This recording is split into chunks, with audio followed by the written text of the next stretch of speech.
Hello, everyone, and welcome to our June meeting. Our guest this evening is Dr. Colin Hill, one of the distinguished speakers I and a few of the other club members have had the pleasure of hearing at the outreach programs hosted by the Nevis Labs.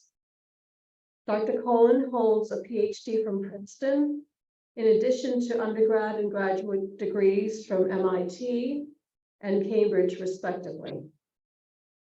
His research has centered on giving us a more accurate scenario on how the universe expanded. He will also be talking about the various technologies applied, which he believes will contribute to our increased level of understanding of this mystery. Thank you.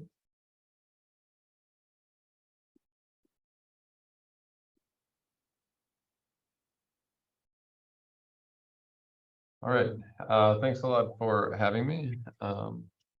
Let's see, I guess I should control this on here. That is a problem that does happen from time to time. Okay, cool.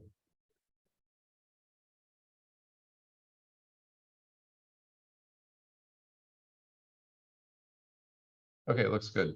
Hopefully everybody on Zoom can hear okay as well. Great, so thanks a lot for having me. I'll try to use the mouse as a pointer because I know there's quite a few people on Zoom. So hopefully people can see this both here and front Zoom as well. Okay, so I'm going to tell you about some recent developments in cosmology, a lot of which is motivated by the cosmic microwave background, which we've been observing with an instrument called the Atacama Cosmology Telescope.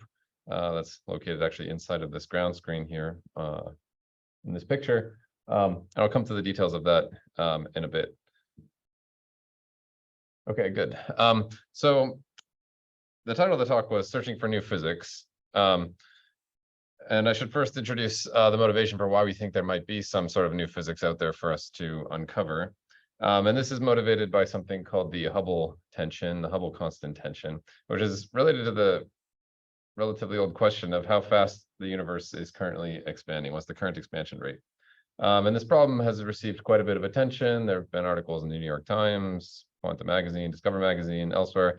If you're a fan of the XKCD webcomic, we even got an XKCD cartoon in September 2021.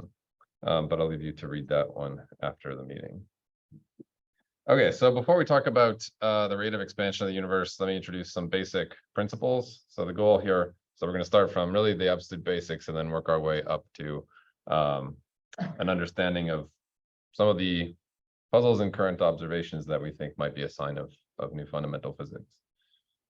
Okay, so as all of you here likely know, when we look out at very distant astronomical objects, we're looking back in time because we see them as they were when the light was emitted, not as they are now. And this is just a fundamental consequence of the fact that the speed of light is a finite number. Through looking at very distant astronomical objects, we've learned that the universe is expanding as time moves forward, and I'll discuss exactly what that means in more details in just a minute. The universe is expanding. That then implies some important facts. So, for example, the more distant an object is from us, the more that the light that object emits will have been stretched by cosmic expansion on its way to us. Of course, this doesn't affect the light from stars in the Milky Way or the planet that we see in our own solar system, but for distant galaxies, this is an extremely important effect. And it's, in fact, how we discovered that the universe is expanding about 100 years ago.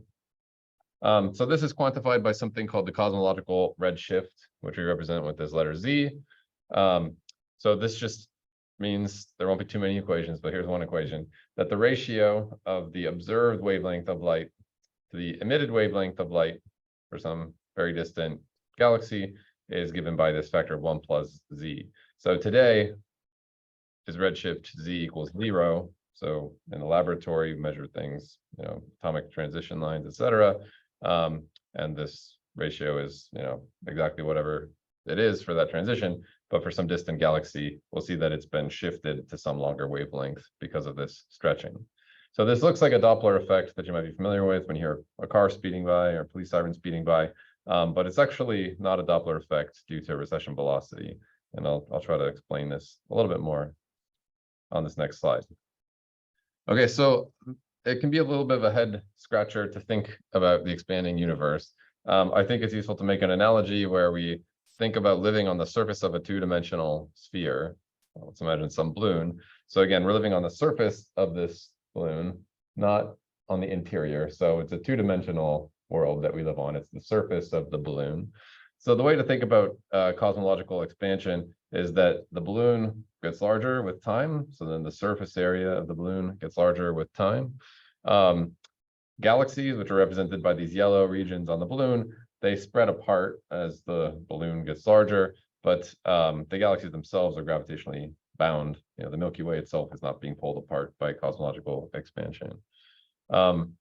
Okay, so the distances between galaxies are growing with time. That's the way to think about it.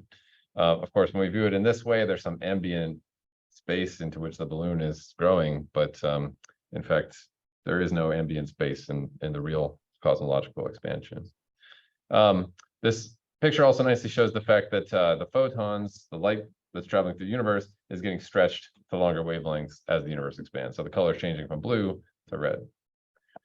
All right, so then let's see if I can minimize. Well, I don't know. Sorry, just want to see if I can minimize this panel. I'm not sure. Well, maybe exit. This guy.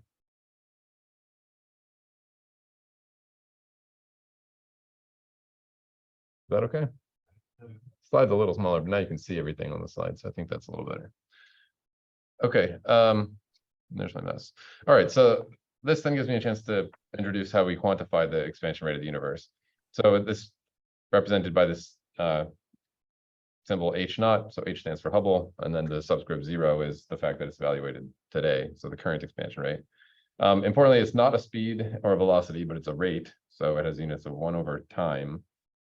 We express it in these funny units of kilometers per second per megaparsec, and kilometers and megaparsecs are both units of distance, as you know, so it does have units of over time, but in this funny way, and I'll explain the origin of that in a minute.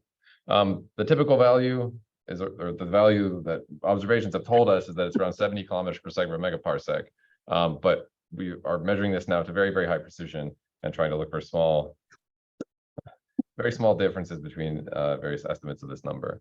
So if you want to have a sort of back of the envelope understanding what this number means, it's roughly the inverse of H0 is roughly the time it takes the universe to double in size. And if you put in the numbers here, that tells you that right now it's doubling at a rate about once every 10 billion years. All right, so here on one slide is a rough history of the universe to keep in mind as we proceed. So on this diagram, time is flowing to the right. So the Big Bang is over here on the left, and then all of the dimensions of space are just represented in one vertical axis. It's kind of 2D circle here, but really just this one axis. So the way we think about the evolution of the size of the universe is quantified by this thing called the scale factor, which is represented by A of t. So it's a function of time. And at the very beginning of the universe, A of t is a tiny number. The universe is very small. It then expands. I'll talk more about the cosmic wave background in just a minute. Eventually, we go through the dark ages, which came up earlier. The first galaxies form, which we're now seeing with JWST. Eventually, structures form, and we end up 13.8 billion years later over here on the right. So this is, I think, the only other equation in the talk. This is the definition of the Hubble parameter. So it's given by the fractional rate of change of this scale factor. So this is the derivative, dA dt, divided by A. And if derivatives are scary, just think of this as what's the fractional percentage change in this scale factor as a function of time. And then H0 is just this function evaluated today at time equals 13.8 billion years. All right, so that's what we're trying to measure, the current fractional rate of change of this scale factor.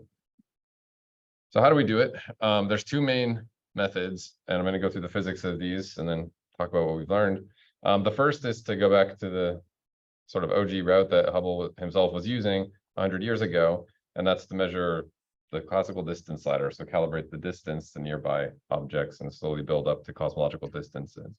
The other method, which has come to fruition in the past 20 years, maybe 30 years, is to rely on our physical understanding of the early universe and the formation of structure to infer this Hubble constant indirectly by fitting a detailed cosmological model to data, for example, from the cosmic microwave background. And then there's multiple variations within each type of method. And I will talk about some of those later. So if you're at Nevis, don't worry, there'll be some new stuff coming also later in the talk. This subject moves fast enough that there's actually been a number of important developments since February. Okay, so let's start with the distance ladder. So we're all on the same page. So this goes back over 100 years ago now to the first measurements of the redshifts of nearby galaxies taken by Vesto Slipher, who you may not have heard of. He worked at the Lowell Observatory. And this amazing paper, the radial velocity, the Andromeda Nebula, is where it all got started. This is like a 2-page paper, and he speculates on a number of things that all turned out to be completely correct. You should look it up if you have library access. But this is one of my favorite sentences. He says, "The extension of this work to other objects promises results of fundamental importance." So that was spot on.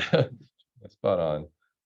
So within the next 5 years or so, he noticed that most of the redshifts of the galaxies he were measuring were predominantly red. In other words, it looked like they were apparently receding away from us.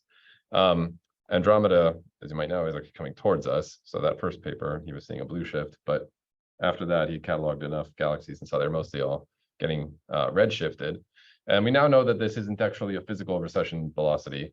So the theory of general relativity, which Einstein was developing around the same time, explains cosmic expansion and its impact, for example, on light as it travels through the universe.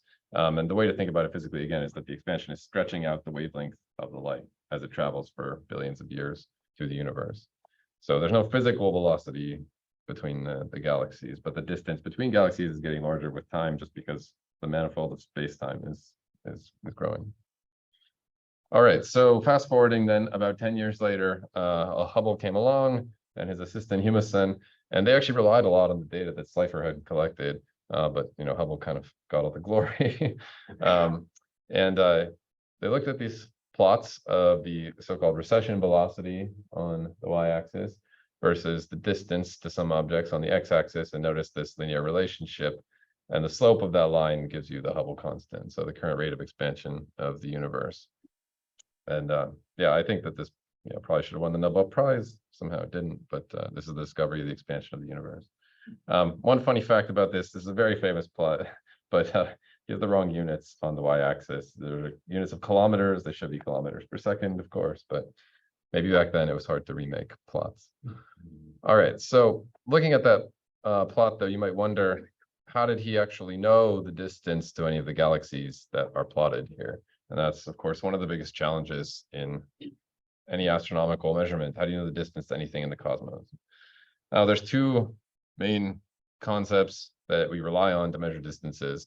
One of them is to have a standard candle, so some object whose intrinsic brightness from first principles, or because I've calibrated it somehow. Someone handed me a flashlight and said, it's this many lumens, then you can go put that flashlight some large distance away, and I'll measure how bright it appears to be, and then I can immediately say how far away it must be. So that's a standard candle. Similarly, with a standard ruler, it's the same idea, except you have some physical object whose absolute size like a physical ruler. So if I had a 1 meter yardstick or 1 yardstick in my hands, and then you take it, walk a really far distance away from me, I can see how large it appears to be, and through basic trigonometry, I can then tell you how far away you are. Okay, so these two foundational concepts have underlined almost all of the progress in physical cosmology for the past 100 years. All right, so how do we actually do this in practice? We need some standard candles. Fortunately, over 100 years ago, we started to discover some of them. So Cepheid variable stars are the first really rung on this distance ladder. So these are pulsating bright yellow stars. And Henrietta Swan-Leavitt in the early 1900s realized that there was an empirical relation between how fast they pulsate, so what's the period of oscillation of this light curve, and the true brightness of the Cepheid. And that's also hard because you have to know what the true brightness is. And the way to do that is that there are some Cepheids that are so close by that you can get parallax measurements for them, and just from their apparent change of position on the sky as the Earth goes around the sun. You can then back out a geometric distance. And of course, we can easily measure the pulsation frequency by just looking at one of these things, watching how long it takes to go through one period of oscillation, and you can then use this as a standard candle. And that's one of the key rungs of the current distance ladder. All right, so that's one step. But to get out to cosmological distances, we need standard candles that are very bright, because we're talking about things that are billions of light years away. And that's where type 1a supernovae come in. So these are exploding white dwarf stars. The physics of supernova 1a explosions is actually still somewhat uncertain, but we do know that white dwarfs are involved. What's crucial is that they appear to have a standardizable candle property, in the sense that from the shape of the light curve after the supernova explodes, you can calibrate what its absolute brightness is. And as some of you probably know, back in the late 90s, type 1a supernovae played a crucial role in the discovery of the acceleration of the expansion of the universe, the current acceleration. And there's one going off in 2011. Okay, so there's a huge amount of work that goes into doing all this at high precision. I'm fast forwarding through all of it and just showing you one plot here. That's basically the updated version of what I showed you from Hubble 100 years ago. So on the y-axis, this is the distance and some strange astronomical unit. I mean, these are magnitudes, but calibrated a certain way. And then on the x-axis, this is the recession velocity, if you will, in quotes, but really just the redshift as we now understand it, the cosmological redshift. There's a number of other things that are done here to do this accurately, but you can see, again, there's this nice line, and the slope of that relationship gives you the Hubble constant, h0. So the state-of-the-art measurement in terms of the precision is given here. This is from Adam Rees's group down at Johns Hopkins. And the number you should keep in mind is about 73 plus or minus 1 in these funny units. Now I can explain the units again also. So kilometers per second per megaparsec, you can see that this has units of velocity divided by distance, which indeed is exactly what this equation looks like. So although it's really as dimensions of 1 over time, that's why we express it in this funny way. Okay, so that's method 1. Keep in mind this number of 73 in the back of your head. Now let's talk about the second general class of methods. So this is going to rely on physics not in the modern day universe, but physics in the very, very early universe, and the cosmic microwave background. Okay, so return to some basic principles. The universe is expanding, right? What does that then imply? So it tells us the average density of the stuff in the universe is decreasing. Also, through basic thermodynamic arguments, that means the contents are also cooling down. But then if we go back to very early times, it means that the average density was very, very high. The contents of the universe are very high temperatures, very high energies. And eventually go back to early enough times that everything is in a very hot ionized plasma. In some ways not dissimilar from the solar corona. But if you go to even earlier times, then it's even higher energies than that. Okay, so on this cartoon I'm showing you here are earlier times over on the right, later times on the left. So we go back to sufficiently early times. The universe is filled with this hot plasma. So all the protons and electrons have been stripped apart. All the light particles, the photons, are just scattering off of the electrons all the time through Compton or Thomson scattering. So the universe is totally opaque to light early on. So if you're around at 200,000 years after the Big Bang, you would not be able to see very far. Of course, it was extremely hot, thousands of degrees Kelvin, so you'd also not last for very long. But you think of it as a very hot, dense fog, okay? And then as time goes on, eventually the universe cools down to a level that the electrons can get into stable orbits around protons. There's also some helium nuclei floating around. And then the light can just free stream through the universe. And the moment when that happens is about 380,000 years after the Big Bang. That's this moment that we call recombination, which is a funny word because you would think that would imply that, this combination of electrons with protons that happened previously, but it's actually the first time it ever happened. So it should be called combination, but we call it recombination. And in terms of this cosmological redshift that I mentioned, it corresponds to a redshift around 1100. So way, way earlier than anything we've been talking about so far. And the photons then propagate through the universe, and those are what we see today in the cosmic microwave background.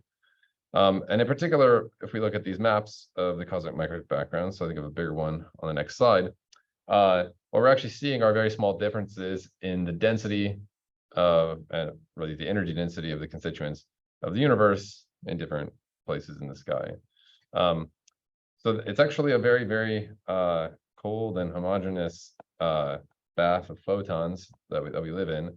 And to see these small differences in the temperature, which is what are being shown here, we actually have to magnify them by about a factor of 10,000. So the CMB was first discovered accidentally by a couple of guys at Bell Labs in the mid-1960s, Penzias and Wilson. And it wasn't until the early 1990s that the first detection of these small temperature differences were actually made. And the hunt for those, which took about 25 or 30 years, was a real scientific odyssey deserving of its own talk. Okay, so this is a state-of-the-art image from the Planck satellite, which was an ESA mission that flew from 2009 to 2013, also some participation from NASA. And I'll show you some current data from ground-based telescopes that I work with as well shortly.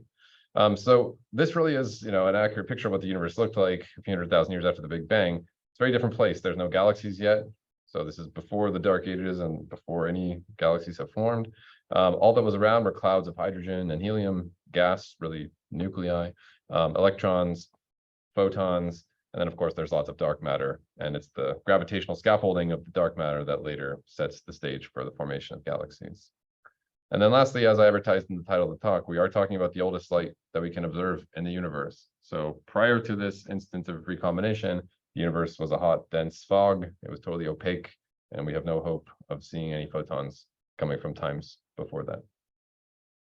Unfortunately, we can learn a lot from these maps that we do have at this very early time of a few 100,000 years after the Big Bang. So how are we going to use this map? Returning back to this question about the expansion rate of the universe, how are we actually going to use this to measure cosmic expansion? The key insight is that there's actually a standard ruler that's imprinted in this map.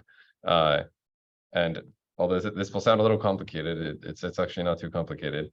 Imagine that you set off a sound wave in this bath of plasma that was suffusing the universe, very early universe. Set off that sound wave, it can then propagate some distance between time equals 0, the Big Bang, and then this time of recombination, 380,000 years after the Big Bang. So that distance that sound wave can travel is itself a standard ruler, and we know how to calculate this from first principles. I'd say this was realized in the 80s and 90s, and now it's a very precise tool. Okay, so there really is a ruler. Let's take a look at it in some real data. It's easier to see if we zoom in. Because it involves sound waves propagating, we call it the sound horizon. So this is a small patch of real cosmic microwave background temperature and isotropy data, which is actually a combination of data from the Planck satellite that I just mentioned, and then also this instrument called the Atacama Cosmology Telescope, ACT, which I'll come back to in a minute. So if you let your eye relax for a second here, you can kind of do a magic eye type of thing and look at this map and back out that there's actually a preferred size of these hot and cold spots. And here they are with some little rulers put down to help guide you. So you can see here's a cold spot, here's a hot spot that have this characteristic size. It's about 1 degree on the sky. So something like twice the width of the full moon. And this is a real thing. If we could see the sky with our eyes in microwaves, you could look up from a radio quiet location and see this. You need to have very sensitive eyes, but you could see it. And really big ones too. But it's a real thing. And I think it's cool that you can really to see it by eye in these maps. Of course, there's a lot of other physics that sets the structure of this map. And that's why it's not just a perfect superposition of these kinds of hot and cold spots of that size. Okay, so I told you we have a standard ruler. I know exactly how large that is from first principles. We then measure its angular size in these maps. That's what I'm showing you in this. This is a map of the sky, so I have its angular size. Again, it's about 1 degree. And so then I can just use basic geometry to work out the distance to the CMB, to the time of recombination. So I have a distance and a redshift. So I have like a one point, Hubble diagram. So the one I showed you before had lots of points. Now we have 1 point, but it's measured at extremely high precision. So you can then back out the value of H0, of the current expansion rate, a distance and a redshift. And these are the numbers that we get. So these are the state-of-the-art results from Planck, and then more recent work from ACT that I led. And we get numbers of around 67 or 68 kilometers per second per megaparsec. And importantly, you can see that these error bars are very, very small. And if you remember the number I told you earlier, which was 73 plus or minus 1, there's a statistically significant discrepancy here. And this has been a big puzzle that's about 5 to 10 years old now, and it's prompted a huge amount of theoretical activity to try to solve it. So I'm going to walk you through some ideas that we have and the current state of affairs, which still remains quite muddy. So the first thing to notice is that the predicted size of this standard ruler, this sound horizon ruler, depends on what happened prior to recombination. We know how to calculate it from first principles. If you tell me what the ingredients in the universe are, I can calculate it. But it depends on what the constituents of the universe are. We know there's dark matter, there's normal atomic matter, there's photons, but what if there was some other stuff that we don't know about? So that's where a lot of activity has happened. And in that sense, the inferred value of H0 from this type of method is model dependent. It depends on what the universe contained at early times. So how can we change the physics of the early universe to modify that value of H0? So I'll walk you through a couple of ideas and then the current status of them. So this is perhaps the most appealing possibility, that there's some new physics that altered the size of that sound horizon ruler. So in particular, we want to introduce some new physics that makes it a little bit smaller. So the way the argument goes is as follows. So we're going to introduce some new sort of dynamics, which decreases the physical size of that ruler. Of course, I measure its angular size on the sky. I showed you pictures of it. You can't change those pictures. That's real observational data. But if I change the physical size of the ruler, then in order to keep that angular size the same, I would have to then decrease the distance to the cosmic microwave background, which implies a larger value of H0. All the distances in cosmology just scale like 1 over H0, which is why it's such an important number.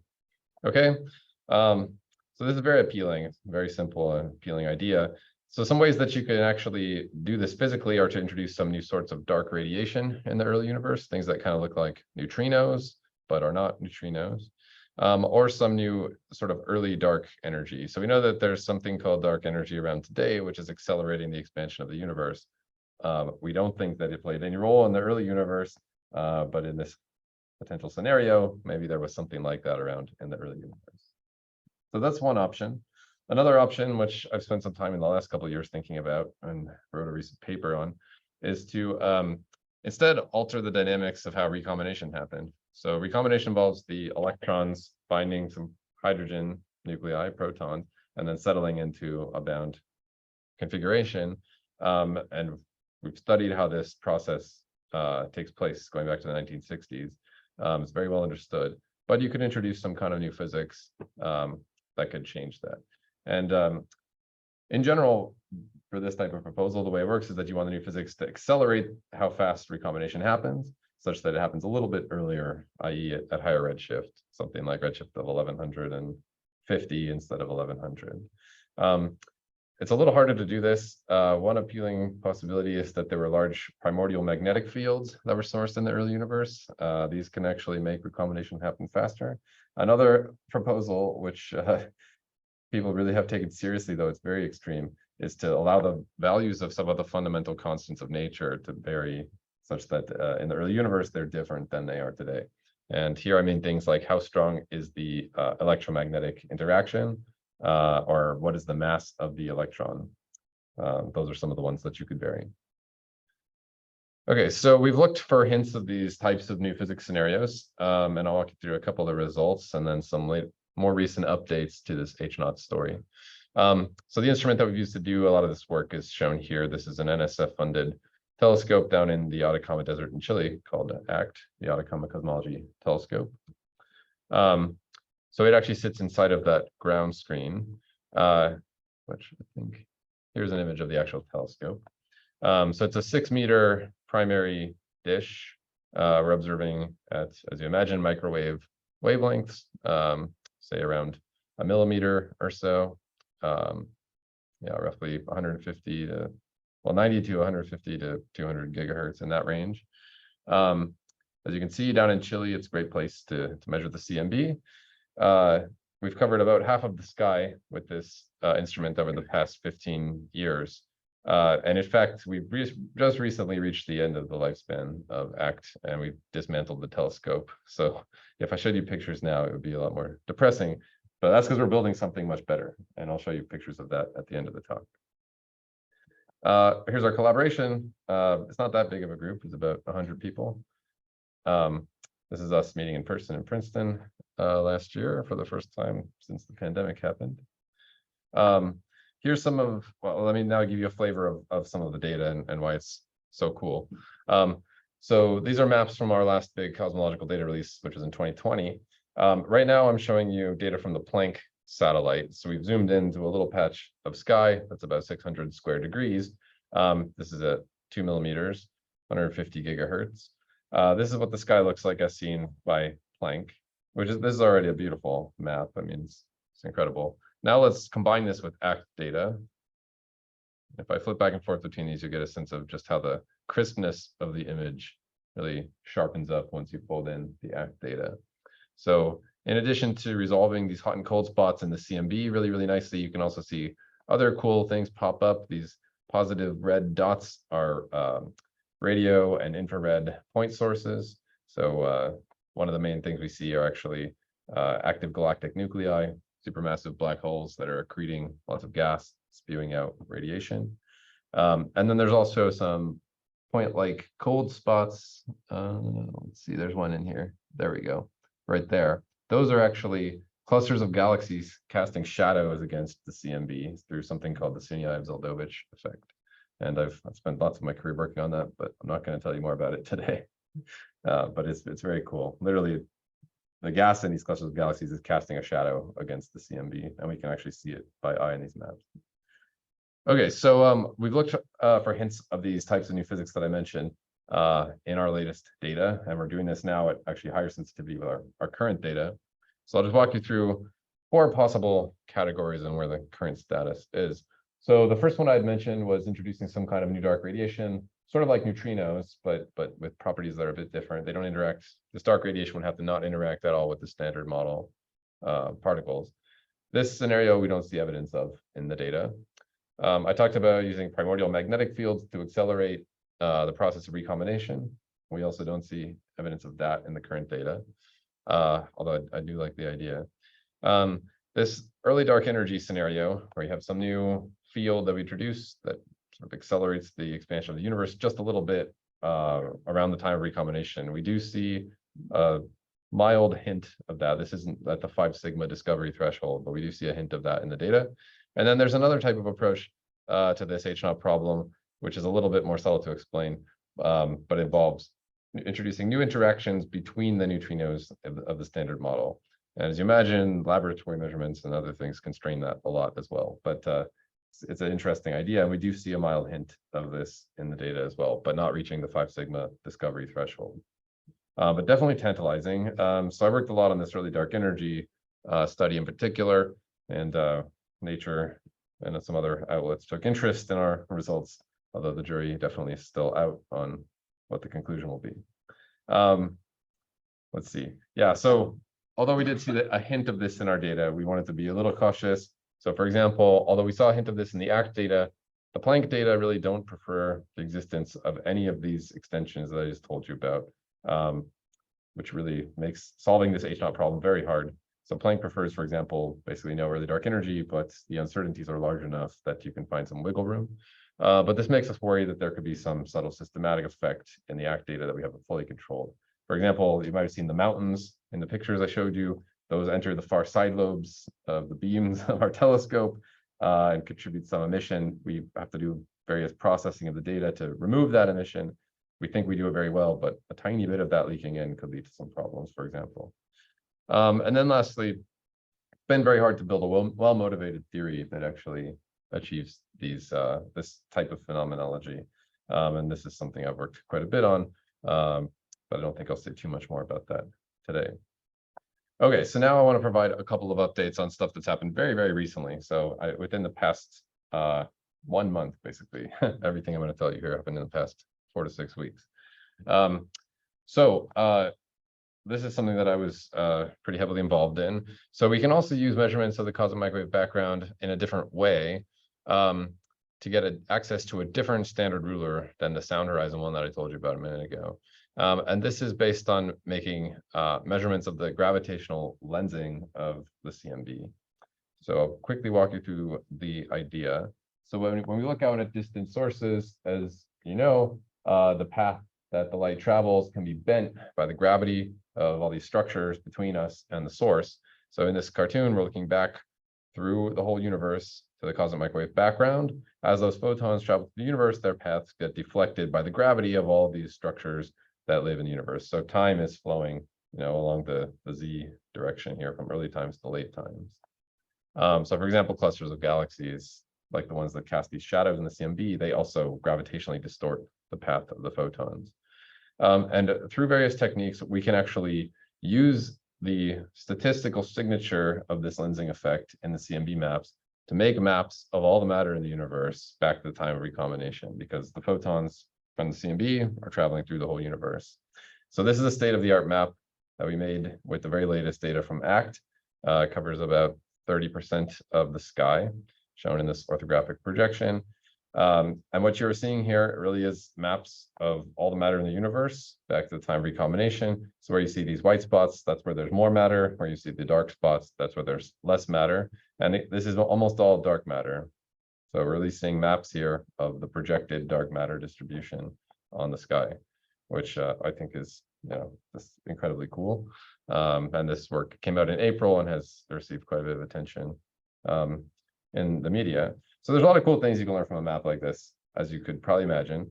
But one thing that you can do, which is related to today's topic, is if you look at this map, there's actually a preferred scale imprinted in this map, kind of like the ones I showed you in the CMB earlier. It corresponds to a different physical scale, and it's a little more complicated. So if you want to ask me about it afterwards, I'll tell you. But just keep in mind that there is a scale imprinted in this map that you can use as a standard ruler as well. And when we use that standard ruler to make a measurement of H0, this is the number that we get, about 65 plus or minus 2.8. So this is also quite a bit lower than the distance ladder results from Refsdal.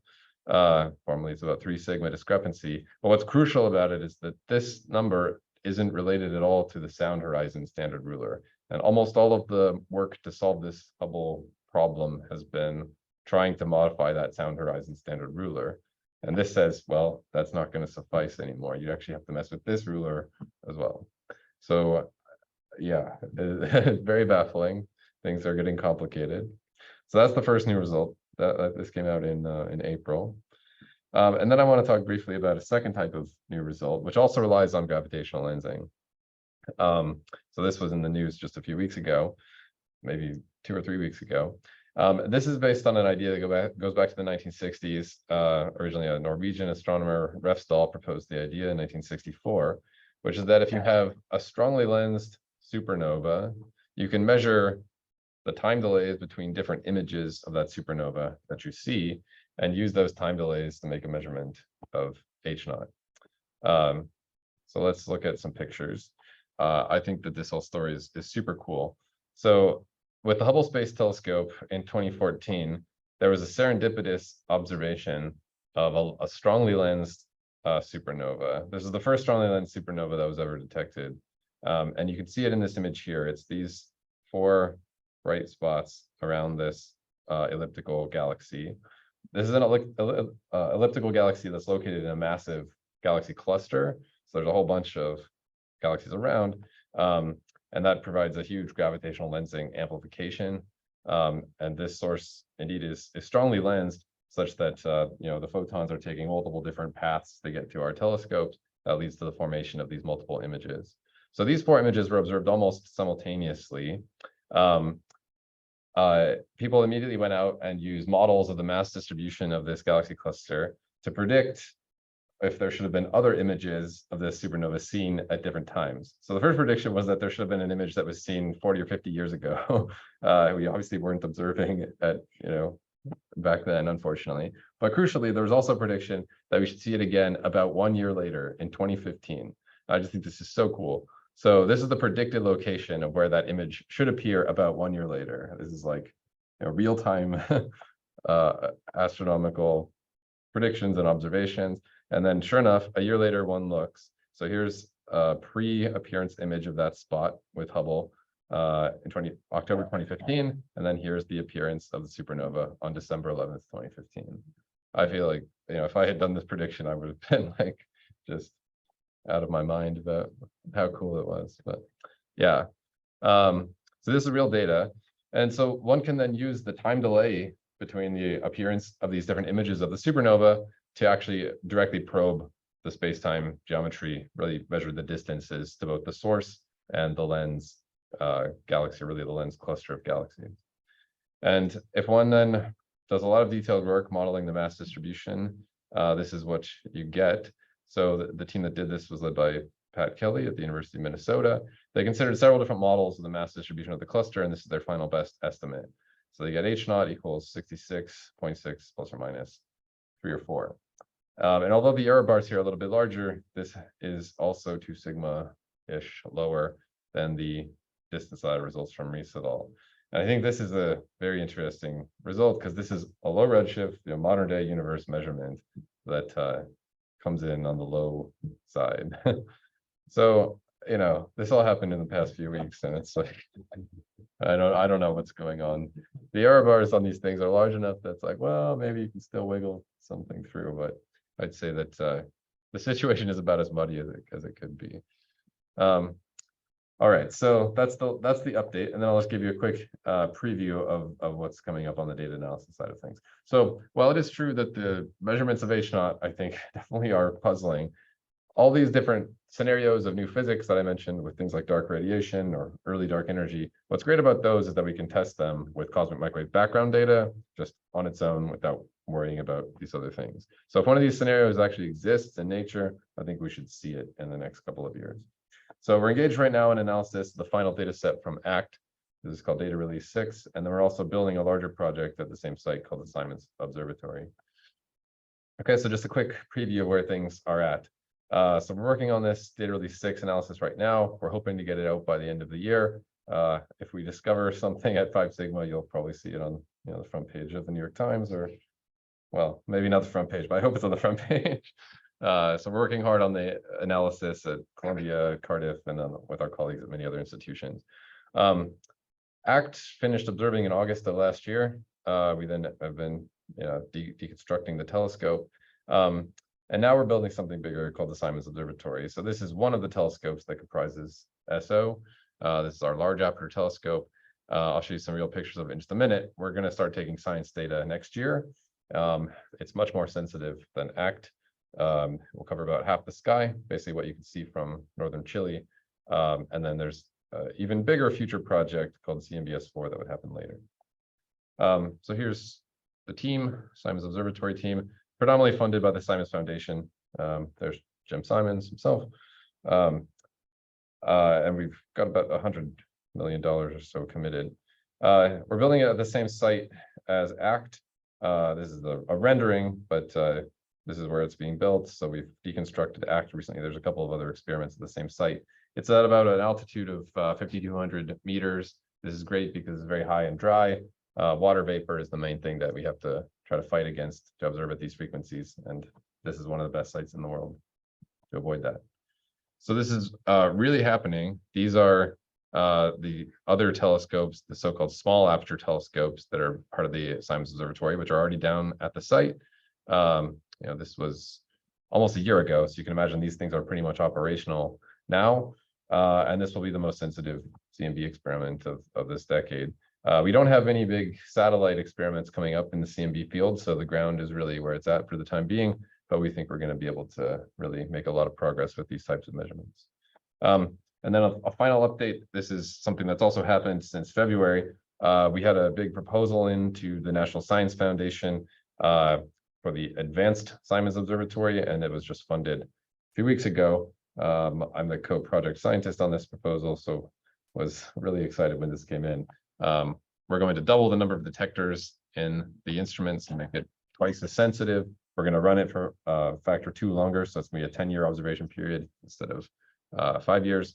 And one exciting thing is that we're going to look for transients in the microwave sky. So things like tidal disruption events where a star gets ripped apart by a black hole, various signals from supernovae, stellar flares. The sky really hasn't been observed at a high cadence to look for transients at these frequencies of light before. So this should be potentially major discovery terrain. And then from the environmental side of things, we're going to build a solar array down there at the site in the Atacama, so we can stop trucking diesel up this mountain like we've been doing for 20 years. So really excited about this, and grateful to the NSF and the US taxpayers.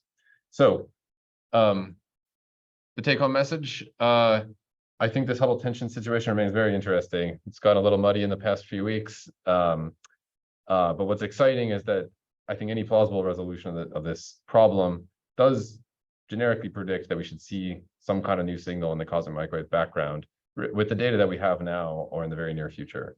So stay tuned for more updates. And thanks a lot.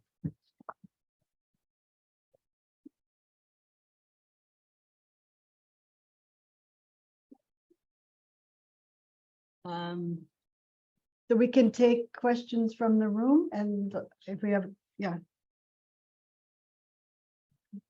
I'm a little confused when you say H0 is the current rate of expansion. Mm-hmm. When you're measuring these distant objects, it seems to me that what you're measuring is the integrated expansion over the time that the light has been traveling from there to here, not the quote current, because he's looking at things in the past. And similarly, if the Hubble constant was a different number at different times, it seems to me that the Hubble graph should be non-linear and not linear. Yeah, so this is a very good question. There's a couple of conceptual points that I should elucidate.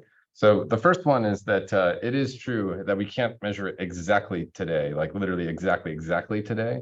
But if you measure the expansion rate, say that's within the past, 10 million years or 100 million years on a cosmological timescale, that's actually today.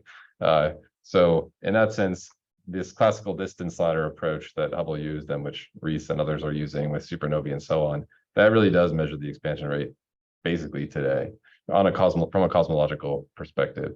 So that's point one. And then the second point is that indeed it is very, very true that the expansion rate of the universe changes with time. And in fact, it's actually a decreasing function of time.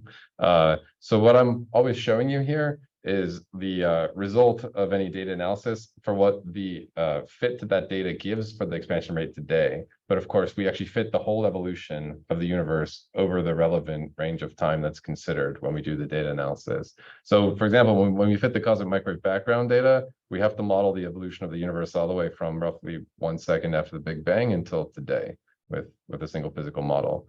And the theoretical development that's allowed us to do that has taken place over the past 40, 50 years.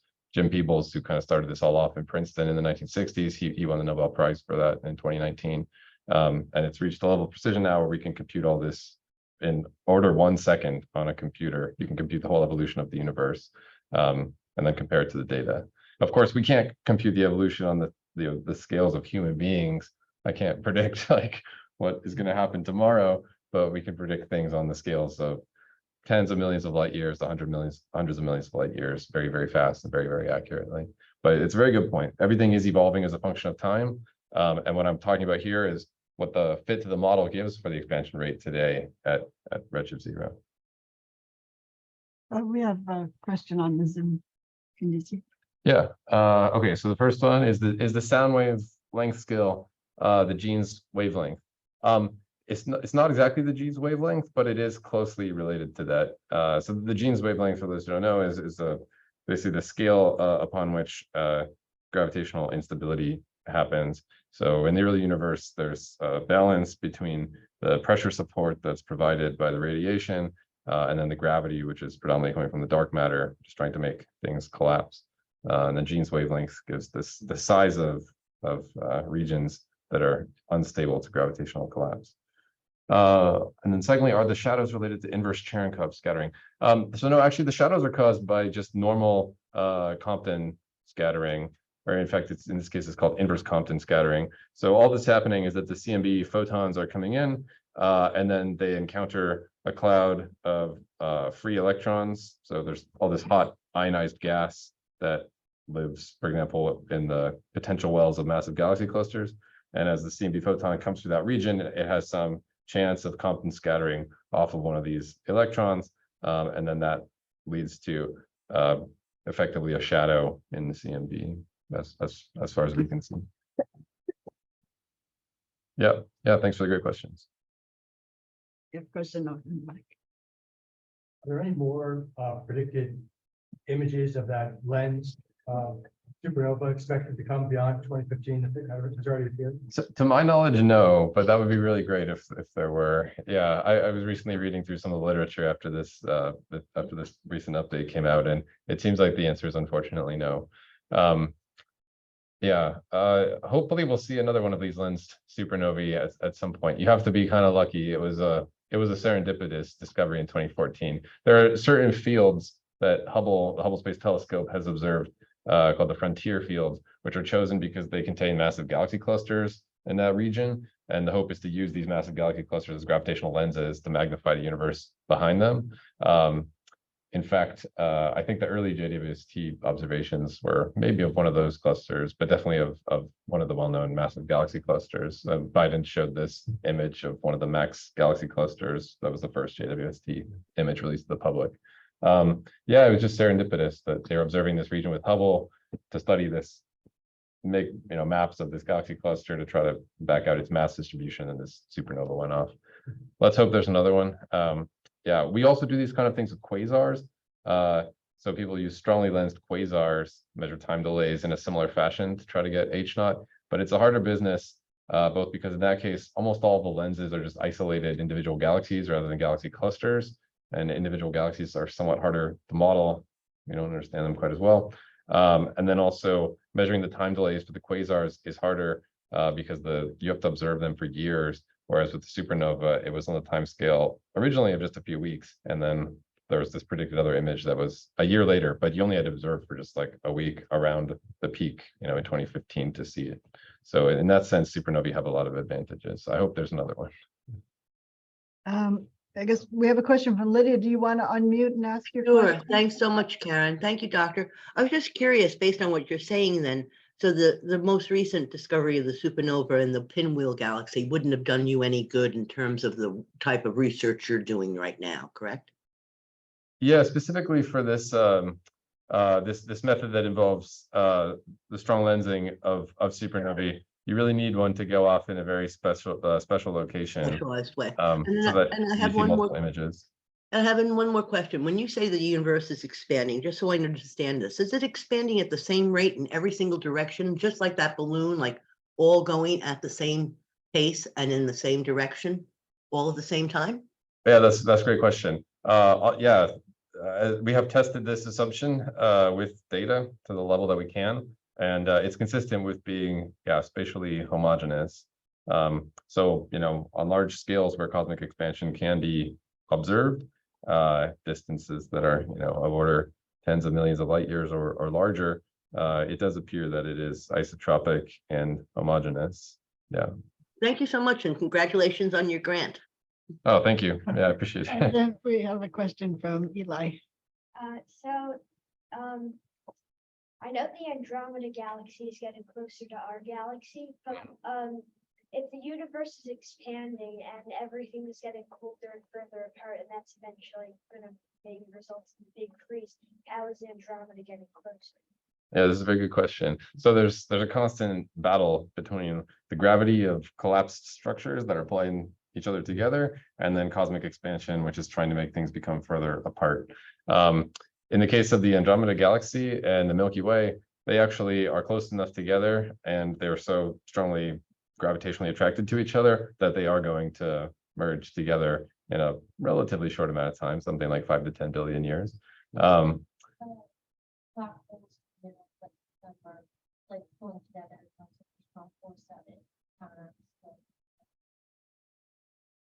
Yeah, it's true that the black holes will eventually also merge, the ones at the center, but like the integrated mass of like the whole galaxy, really the dark matter that's around them, is what's kind of dominating this and driving them together. For galaxies that are separated by larger distances, it's true that they will continue to be pulled apart by the expansion of the universe, the larger and larger separations, and we'll never have a chance to interact with them directly. Yeah, so there's a constant tug of war happening. In the front here.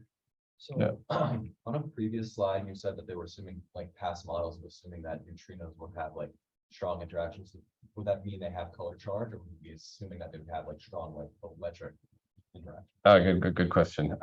Yeah, so in this case, I wasn't using strong in the sense of quantum chromodynamics, but rather just strong in the sense of strong. Yeah, not via the strong nuclear force. Yeah, in order for this to happen, you actually have to introduce some additional new field under which the neutrinos are charged.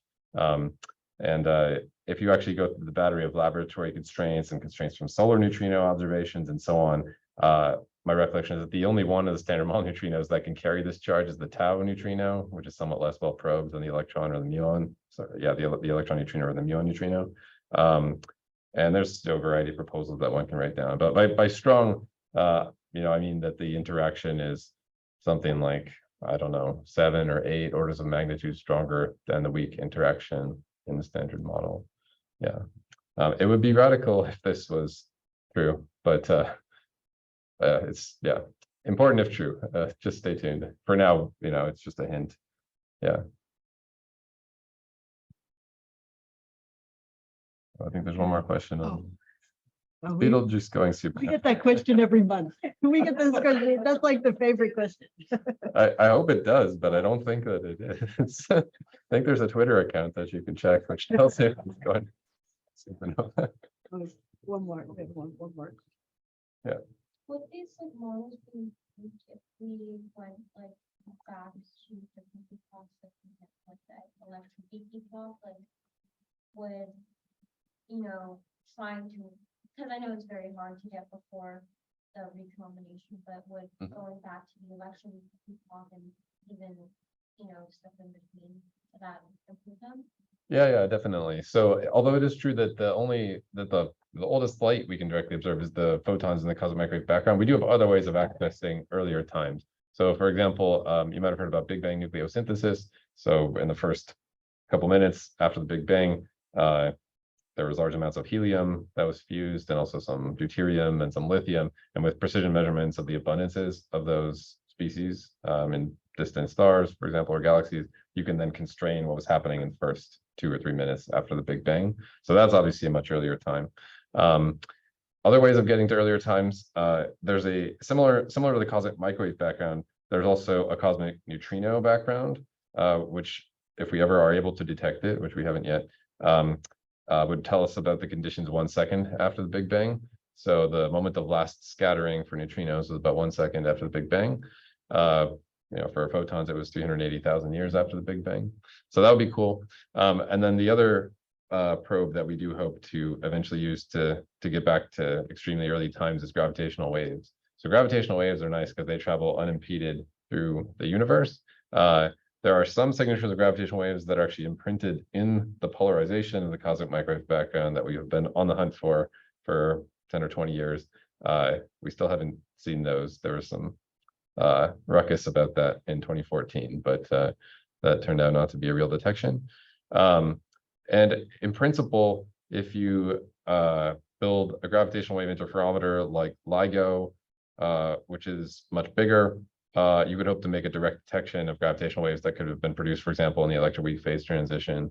There's a European mission called LISA, which people might have heard about, the Laser Interferometer Space Antenna, which will be a LIGO type of gravitational wave observatory, but actually on satellites in space with baselines that are millions of kilometers long. And so you can detect gravitational waves with wavelengths that are millions of kilometers long, whereas LIGO detects gravitational waves with wavelengths that are order kilometers long. So this is actually a funded thing. ELISA Pathfinder flew, I want to say 5 years ago, and it was very successful. So ESA decided to fund the whole thing, and it's scheduled for launch sometime in the mid-2030s. So yeah, it'll be awesome. So we do have some hope of trying to get to earlier times, but it's a little harder than, you know, measuring the CMB. So we're trying to squeeze every drop of information we can out of the CMB as well. Okay, maybe the last question. Yeah, Last sorry question. for asking. But So your work has been focusing a lot on like the experimental aspect. So is there like still teams that are working on like the theoretical framework, like working with general relativity and like Friedman equation, things like that? Yeah, I actually do a mixture of data analysis and theory. Yeah, I don't build hardware. They don't trust me to do that. So I do a mixture of writing software for doing data analysis. So you can imagine there's a lot of statistics involved. We're even using some tools from machine learning nowadays for some of this stuff, although it's not as widely used as in other areas of science. So I do a mixture of statistics, data analysis work, and then also theoretical work. And yeah, so for example, the work that I was mentioning involving things like early dark energy, the starting point for that is that you start from Einstein's equations, you introduce a new component into the model of the universe, and then you go through a lot of pages of algebra and derive the correct equations of motion that, for example, generalizing the Friedman equation is straightforward, but you have to describe how the so-called linear perturbation theory equations change. And that involves a lot of fun general relativity. So I also do that stuff as well. My boundary kind of stops at making contact with things like string theory or other more speculative ideas about theoretical physics. I would say I'm more of a phenomenologist. But I think it's important to have people who live at the boundary between where you can talk to the data and then also talk to people who think about foundational theoretical ideas as well. So I live kind of at the interface of those. Okay, so thank you so much for reading this.